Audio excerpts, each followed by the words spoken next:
Olá, bom Hoje deu dia. certo, tudo bem? E aí, tudo certo? Bom dia a Bem, todos. bom dia. Que bom que deu certo. Tudo certo, de primeira. Até um bom dia excelência rolou ali, muito bom. Muito bem. Queridos, prazer em revê-los. A gente teve que remarcar essa live e achou por bem também mudar o horário. E se der certo, talvez esse seja o horário definitivo. Eu acho que talvez a gente consiga até pegar alguns públicos diferentes, porque final de semana é complicado, tem jogo do Inter, tem jogo do Grêmio, uma sofrência para todos os lados. E eu acho importante a gente também alterar de vez em quando. Para os que estamos acompanhando, na verdade, o propósito dessa live é para a gente lançar o nosso curso novo. Conforme a gente anunciou desde o primeiro, a gente manteria uma frequência, pelo menos trimestralmente, de lançar cursos. E a proposta é, na verdade, falar um pouquinho sobre o novo curso e conversar com vocês. O nosso novo curso é sobre o estudo da instrução trabalhista e cada vez mais a gente vê, né, Maurício, na graduação, o quanto é importante explicar para o pessoal como funciona a instrução, como é importante os documentos que acompanham ela e a audiência, etc e tal. Acho que é isso. Yeah. Eu acho que tu falaste na graduação, que eu acho que, assim como tu, eu tenho disciplina de processo de trabalho na graduação, e quando a gente começa a falar em processo de trabalho, a gente precisa que a gente tem bacharéis, tem advogados, estudantes nos assistindo, mas é importante dizer que a primeira coisa, o primeiro aspecto que a gente deve lembrar, independentemente de que outros juristas pensem, poucos, mas pensem, entendo, e a gente tem que se dar conta que o princípio da proteção, ainda que indiretamente, influencia o processo de trabalho. A gente sabe que o princípio da proteção, ela é uma régua principiológica de direito material, mas no momento em que ela influencia, informa o legislador na criação da norma material acerca da relação de emprego, a gente sabe, Andressa, que essa relação de emprego será julgada na Justiça do Trabalho, por juízes do trabalho. E, portanto, a visão processual também será protetiva. E aqui está dizendo alguém que defende que, sim, a visão processual deve ser protetiva. Ela deve ser protetiva. O que ela não pode é, na busca de implementar o crédito de natureza alimentar que está sendo discutido, o que ele não pode é aviltar o devido processo legal. Então, esse é o grande encontro de águas quando eu tenho o princípio da proteção em frente ao devido processo legal. Nem todos os autores concordam com isso. Mas a verdade é que aí entra o segundo aspecto que a Andressa mencionou, que é a questão prática. Na questão prática, efetivamente isso acontece porque a diferença, a desigualdade material, ela se transporta para a desigualdade processual. Isso é o óbvio. E isso fica mais latente quando nós saímos daqui desse ambiente na região sul e sudeste, onde nós temos um cenário desenvolvido de sociedade. Quando a gente começa a ingressar nas regiões centro-oeste, norte e nordeste, a gente vai ver que em alguns cantões sequer advogado existe. E aqueles artigos da CLT do 840 a 850 cuidam de uma instrução trabalhista e são aplicados religiosamente. E aí nós temos que entender que aquilo visa, inclusive, o ius postulandi, que talvez não seja uma realidade nossa aqui, mas é em outros lugares, como eu falei. E aqui nasce o terceiro aspecto. A CLT, ela consolida normas de direito material e de direito processual, né, Andressa?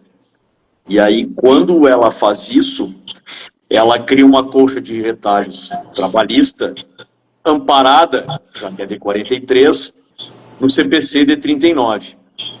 Depois vem a Lei 5584/70, que atualiza disposições de processo. E depois, mudanças esparsas na Lei do Sumaríssimo, a 9957 de 2000, e aí começa a entrar leis esparsas até que vem a reforma trabalhista. Mas a verdade é que nós não temos um código, e a espinha dorsal da instrução é do CPC de 39. Então, o que acontece? Obrigatoriamente, o processo é criado à imagem do magistrado. A vara do trabalho cria um processo. Isso é ilegal? Não. A legislação trabalhista permite isso, acabei de dizer. E aqui começam a nascer as mazelas, as dificuldades, as barreiras de uma instrução trabalhista. E por isso que a Andressa aqui, meus queridos, trouxe isso. E é o que a gente vai que a gente está trazendo no curso de instrução trabalhista, de audiência trabalhista, exatamente porque essas são dores da advocacia. E vejam, quando eu falo em dores, eu não estou dizendo que elas são motivadas por alguém que tem um autor, não estou aqui acusando o judiciário, nada disso. É a dificuldade que nós temos um processo mais difícil que o processo civil. Por quê? Porque na medida em que temos uma matéria especializada e não temos uma linearidade normativa para tratar dos casos de processo, então eu estou lá, ora eu tenho CLT, ora eu tenho CPC, ora eu uso lei de execuções fiscais, ora eu uso o Código do Consumidor, ora em outro momento eu uso OJ, súmula, instrução normativa. Essa pulverização normativa, ela faz com que a gente tenha uma grande dificuldade. Então, Andressa, eu acho que o primeiro aspecto a levantar aqui é que essa instrução tem por trás uma dificuldade enorme. Tá? Então, por isso que eu acho que, na minha visão, tá, a instrução trabalhista, que obviamente não preciso dizer, passo desde os 16 anos envolvido com isso, mas a verdade é que a instrução trabalhista é um permanente desafio. Vocês que estão aqui, quando ouvirem de alguém, não, vai para aquela audiência que é uma audiência tranquila, é só uma audiência de conciliação. Isso é estelionato. Porque quando vocês forem para lá, muitos vão e ficam traumatizados e não fazem mais audiência, porque são massacrados pelo processo. De novo, não estou culpando o juiz, a culpa é do advogado que manda vocês para a audiência. A culpa é do advogado que não se prepara e subestima a justiça do trabalho. Subestima a instrução trabalhista. E aí a gente pode falar um pouquinho disso também, Andressa, dessa questão. Olha a dificuldade que a gente tem da instrução processual e que me parece que, além dessa questão de pulverização, ela sofreu digamos, uma agravante, se é que dá para dizer assim, que é a questão da pandemia, que acaba trazendo um processo tele, né? Fala um pouco, Andressa, sobre isso. Na verdade, vários pontos, né, que tu trouxe, eu fui lembrando, para começo de conversa, é importante ouvir alguns alunos entrarem aqui, e a primeira coisa que eu falo em aula é quem já fez a disciplina de processo civil. Aí alguns levantam, os que não levantam, aí eu vejo que a tragédia está anunciada, né, porque eu tenho que me vestir de professora de processo civil para falar um pouco de processo civil depois de processo de trabalho. Mas passado esse momento também, eu falo assim, olha só, a gente não tem código de processo. A gente tem uma instrução normativa 39, que vocês precisam olhar também, que fala o que sim, o que não e o que nunca. E a gente fica nesse zigue-zague ao longo da aula, o que se aplica e o que não se aplica. E aí eu estava fazendo para uma das minhas turmas essa semana, se a gente for olhar o capítulo da CLT que fala de audiência, tem 5 dispositivos. Aí os 5 dispositivos que falam de audiência se preocupam muito mais com uma questão de horário. A audiência começa de tal e vai até tal horário, não pode passar de 5 horas, casos urgentes, e se o magistrado atrasar, e lá. Só que não se preocupa, pelo menos na minha forma de enxergar, com uma liturgia mínima dos atos. Se preocupa muito mais com a embalagem da audiência, mas não se preocupa em demonstrar para a pessoa, e aí vai na linha do que tu trouxe, como é que se posiciona em audiência, como é que funciona a questão das provas. E aí eu vejo alunos que me perguntam, prof, eu não sei onde sentar. Daí eu falo assim, olha quem tu representa e olha a plaquinha. Porque são coisas assim que são óbvias, mas para quem não começou agora é muito difícil. E aí vai bem na linha que a gente achou importante fazer esse curso, e por isso da instrução trabalhista, porque vários alunos falam exatamente isso, Maurício, o medo, não só a vergonha, mas o medo. E aí, ai, prof, como é que eu registro o meu protesto? Vocês não gritam, não façam um escândalo, né? Tem uma lógica para isso, para registrar qualquer ato que prejudique vocês em ato, etc e tal. Mas na tua pergunta, e aí dificulta muito mais, né? Porque quando a gente está explicando contestação, o 847 fala até audiência. Até audiência já rendeu até artigo, o CNJ já se posicionou, o até é uma série de complicações, inclusive a Amália, se estiver assistindo, ela mesma sabe muito bem do que eu estou falando. Só que aí o que acontece na época da pandemia? A gente começa a receber as cartinhas, as notificações, que essa semana não foi nem programado, mas essa semana eu projetei para minhas turmas de processo, umas cartinhas que apareciam e alguns magistrados, para o processo não ficar travado, começaram a adotar os 15 dias do CPC. Isso. Mas, de novo, é o que eu digo, a gente se fez o efeito camaleão, que é que a gente se adapta ao meio ao qual está inserido, em razão da necessidade do momento pandêmico, mas o 847 para as provas e para a vida é até a audiência.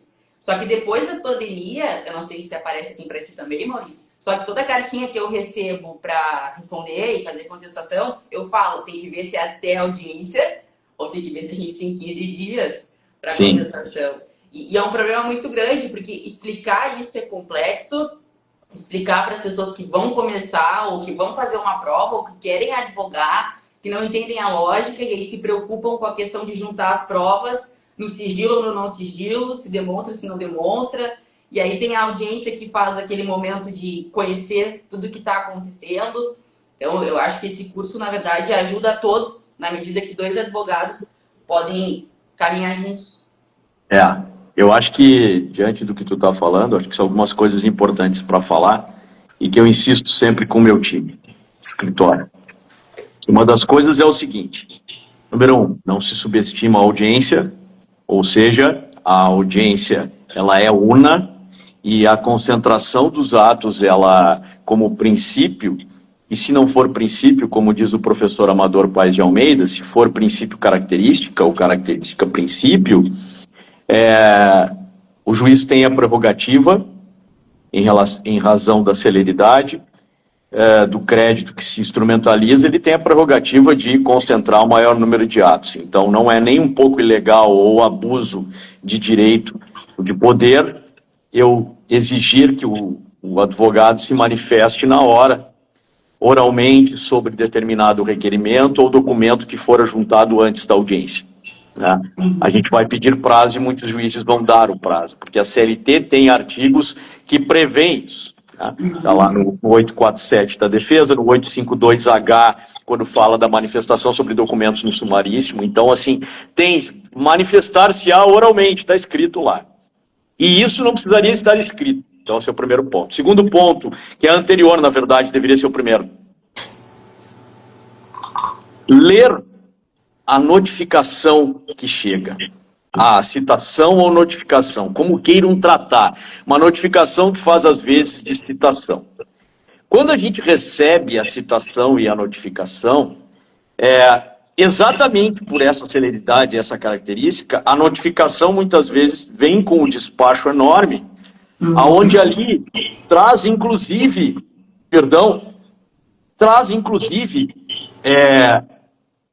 às vezes, a audiência, o prazo da defesa, que eu concordo, é oral ou é até a audiência, mas tem juízes que dão os 15, tem 2 juízes no Rio Grande do Sul que davam 48 horas, agora pararam com essa mania, e às vezes ainda tem embaixo dizendo o seguinte, pequeno, em letra pequena, manifeste-se a reclamada do pedido de tutela antecipada no prazo de 5 dias, ou do pedido de antecipação pedido de tutela de urgência de natureza antecipada.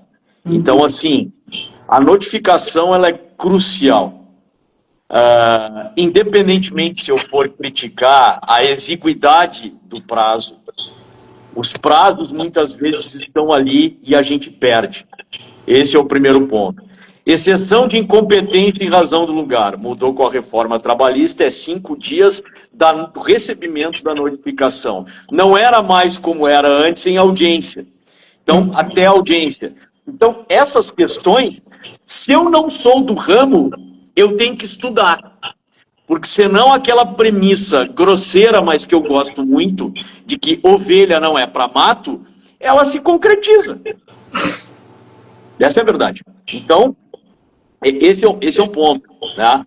O outro ponto, Andressa, que seria o terceiro, né, do aspecto, é que o processo do trabalho, e eu espero que quem está nos assistindo entenda, que o direito processual do trabalho, sobretudo a instrução trabalhista, ele tem uma mensagem subliminar que diz o seguinte, ó, eu estou pronto para preclusão. Eu estou pronto para preclusão. Assim, o que eu quero dizer com isso? A ideia de acelerar o processo faz com que se ocorra preclusão em muitos casos. Por isso que o terceiro ponto, e eu não vou aprofundar, porque senão vocês não vão fazer o curso, mas de qualquer maneira, o mais importante de entender é, quando eu recebo um prazo, uma notificação, uma nota de expediente com um prazo para cumprir, exemplo, manifeste sobre os documentos juntados. Andressa, eu tenho que olhar todo o processo. Todo o processo.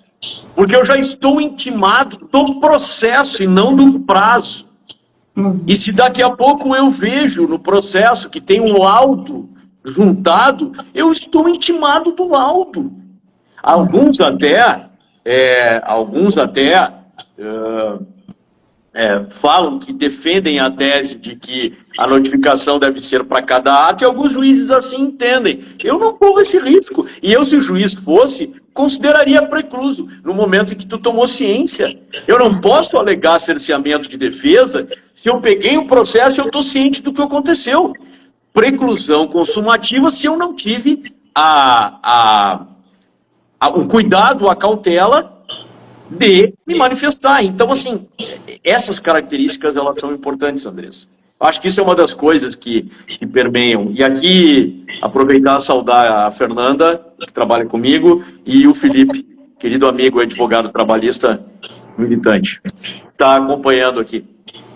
Muito bom. E, na verdade, na linha do que tu trouxe, também queria pontuar dois pontos. Aqui e o de antes. Os advogados que começam a fazer audiência, né? Teve uma vez que eu fui fazer, e audiência tele, que eu considero menos pior do que quando tá aquelas raquetadas do magistrado, né? Teve um menino que tomou tanta raquetada que eu tava do lado contrário que eu cheguei a chamar ele depois. Olha só, não desiste da advocacia trabalhista. E aí é um ponto, como é importante se preparar para a audiência. E aí eu sempre digo aos meus alunos também, não adianta fazer 45 perguntas desnecessárias. Não adianta também ouvir 45 partes de depoimentos que não adiantam nada para o processo. Aí vem a linha da testemunha.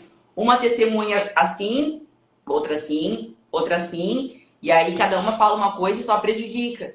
E o ponto Sim. da audiência é tão importante. Agora de manhã eu fazia contra razões a um RO. Acho que até o Ricardo entrou ali, eu falei para ele também, que a gente, só para defender a sentença, foi super bom para a gente.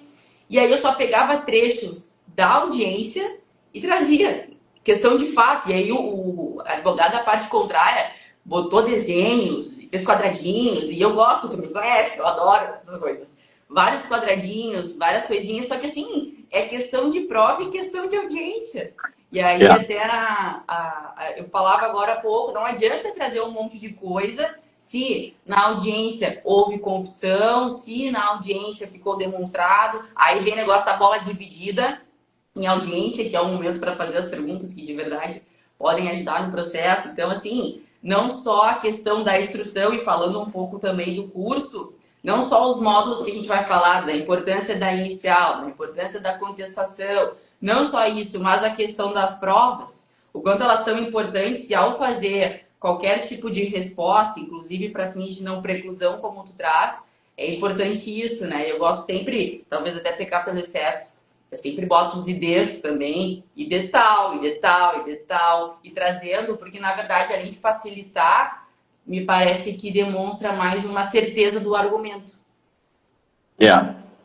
Eu acho que essa questão da audiência, a gente precisa ser realista. Evidentemente que quando nós somos advogados jovens, tá? Quando há advogados recém-formados e vai para uma audiência, a primeira coisa que eu falo, se não sentir frio na barriga, tem alguma coisa errada. Nós podemos ter advogados com experiência e quando a gente vai para a instrução, a gente tem experiência, mas a depender da matéria tem que dar o frio na barriga. Esse é o primeiro ponto. O segundo ponto é sempre ou nunca subestimar o advogado da parte contrária. A melhor forma de respeitá-lo é querer ganhá-lo, ganhar dele. Para querer ganhar dele, tem que olhar para o advogado num verdadeiro jogo de xadrez e dizer, esse cara está me esperando com alguma coisa e ele vai me ganhar. E por isso que a audiência tem aquele sentimento. Às vezes tu entra derrotado e sai vencedor. Às vezes tu entra crente que vai ganhar no salto alto e sai derrotado. A audiência tem disso, porque a prova testemunhal ela é volátil e incerta. Né? Então esse é um ponto.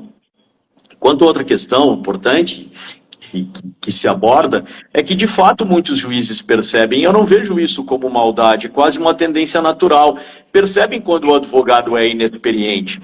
Então o advogado tem que ter a ciência que ele está sendo testado sempre, permanentemente testado. Nós estamos sendo testados, quem tem mais experiência está sendo testado. Evidentemente que ao longo do tempo a gente vai adquirindo não só mais casca, né, como se diz, mais experiência, também quando está sempre lá acaba sendo mais conhecido e o que a gente tem que fazer é brigar para ser reconhecido, fazer o correto.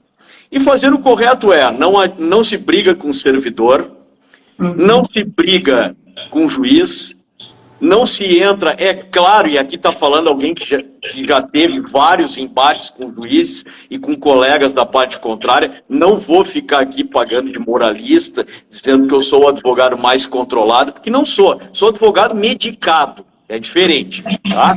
Nesse caso aqui, uma coisa importante que se tem é que a gente vai adquirindo algumas coisas que no início nos ofendem, a gente entende que é do jogo. E isso é com a vida. Tá?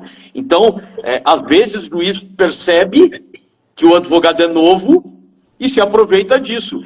Eu, como advogado, já tive o advogado que foi meu aluno, vi que ele estava cometendo um erro, não seria eu que ia corrigir, porque ali eu estava defendendo a parte contrária. Ele cometeu um erro que comprometeu o pedido do cliente, dele. Né? Então, isso é do jogo. Isso realmente é do jogo. Mas o que eu falo é que, e aí é a minha opinião a respeito, o que eu falo é que vocês não vão mudar a opinião do juiz. Vocês não vão mudar. Basta registrar o protesto para depois discutir. É isso, de forma respeitosa. É difícil? Muitas vezes é.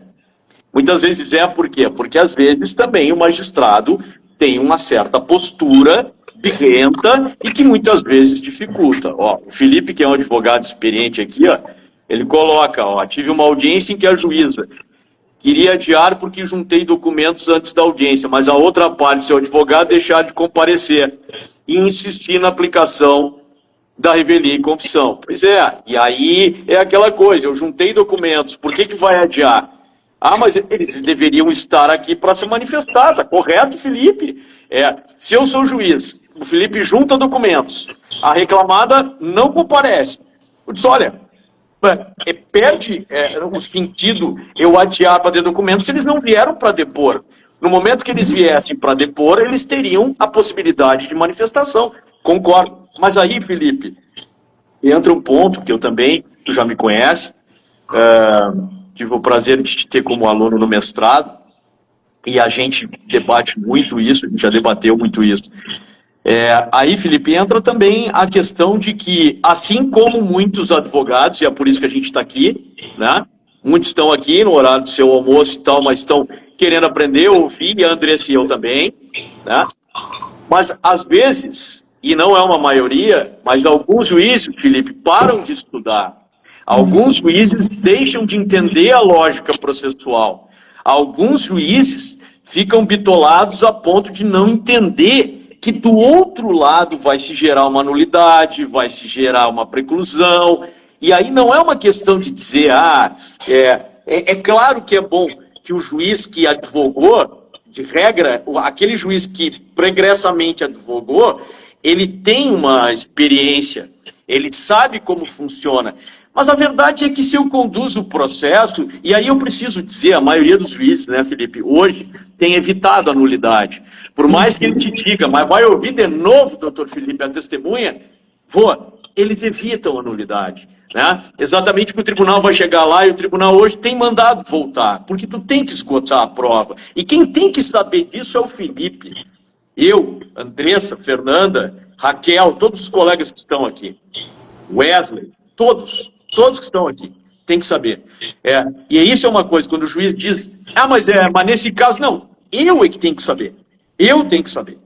Mas então, eu acho, Andressa, que são desafios, né, que a gente procura trazer para o curso, e é por isso que a gente cria esses cursos, seja para aprender com você, seja para compartilhar. Nós não somos cofre aqui, ninguém guarda experiência que se faz ou acha que não vai dividir porque é concorrente.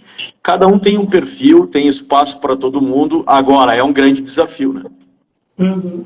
E aí, lembrei, falando da testemunha, a famosa frase assim, doutor, o que ela vai trazer de diferente? E isso, assim, advogado que passa pela primeira vez, por isso já nem sabe mais o nome completo. E eu digo isso em sala de aula. Tem que estar preparado, e aí vai a importância das perguntas que se tem que fazer, o que cada testemunha tem que provar. E com o tempo eu falo isso, e o Ricardo trabalha comigo, já ouvi 1000 vezes. Não adianta a gente levar 2 para falar a mesma coisa.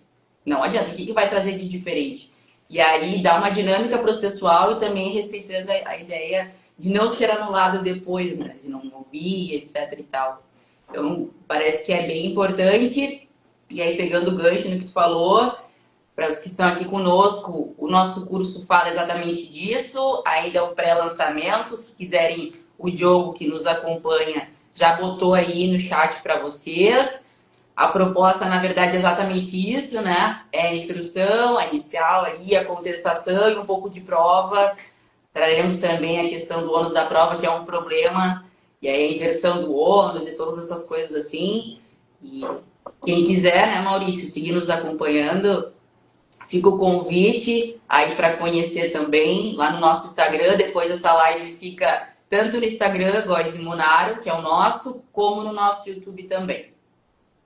Isso. E eu acho que no curso a gente vai ter a oportunidade de trazer outros exemplos, de contar situações, por exemplo, que aconteceram comigo no interior do Amazonas, do Pará, e aí a gente conta situações de como funciona e se desenvolve a CLT, e ao mesmo tempo tentando dar dicas, né? Ninguém tem a pretensão aqui de dizer o que é o certo ou o que é o errado, mas dicas baseados na experiência, o que efetivamente ocorre em audiência e o que a gente pode fazer, né? Situações que não estão, e a gente não pode esperar que a CLT preveja, né? Então, a gente tem situações de práticas que nos exigem muita coisa, e aí a gente vai como agir. E o interessante da audiência é que nós temos que tomar uma decisão rápida. Nós não podemos pedir prazo para pensar. A única coisa que nos dão prazo para pensar é quando numa audiência está se discutindo a possibilidade de um acordo e tu pede ali um prazo para ligar para o cliente ou para conversar com o cliente na rua, pede licença. É a única, porque o restante eu estou, com perdão da expressão, com o bafo na nuca, né, para seguir a audiência, e é assim que funciona, né? Mas a gente se depara com situações como essa. Então, acho que é isso, Andressa. Acho que é exatamente convidar todos para o curso. A gente teve um bom número aqui de adesão ao meio-dia. Me parece que mostrou que ao meio-dia fica mais fácil, né, nos ouvir. É melhor do que ouvir o sala de redação, mas o sala de redação ainda dá tempo, ainda é 1 hora. E aí pode ouvir um pouquinho aqui das coisas que a gente fala sobre trabalho e processo. Então tá, pessoal, muito obrigada por estar conosco no intervalo intra-jornada, né? Sendo fiel também à trabalhista. Esperamos vocês e aí vamos tentar, acho que agora manteremos pelo menos meio-dia. Acho que foi bem bem bacana. Valeu, gente. Um abraço, Andressa. Obrigado Legal, pela pessoal. parceria. Obrigada. Uma boa semana a Obrigada. todos. Abração.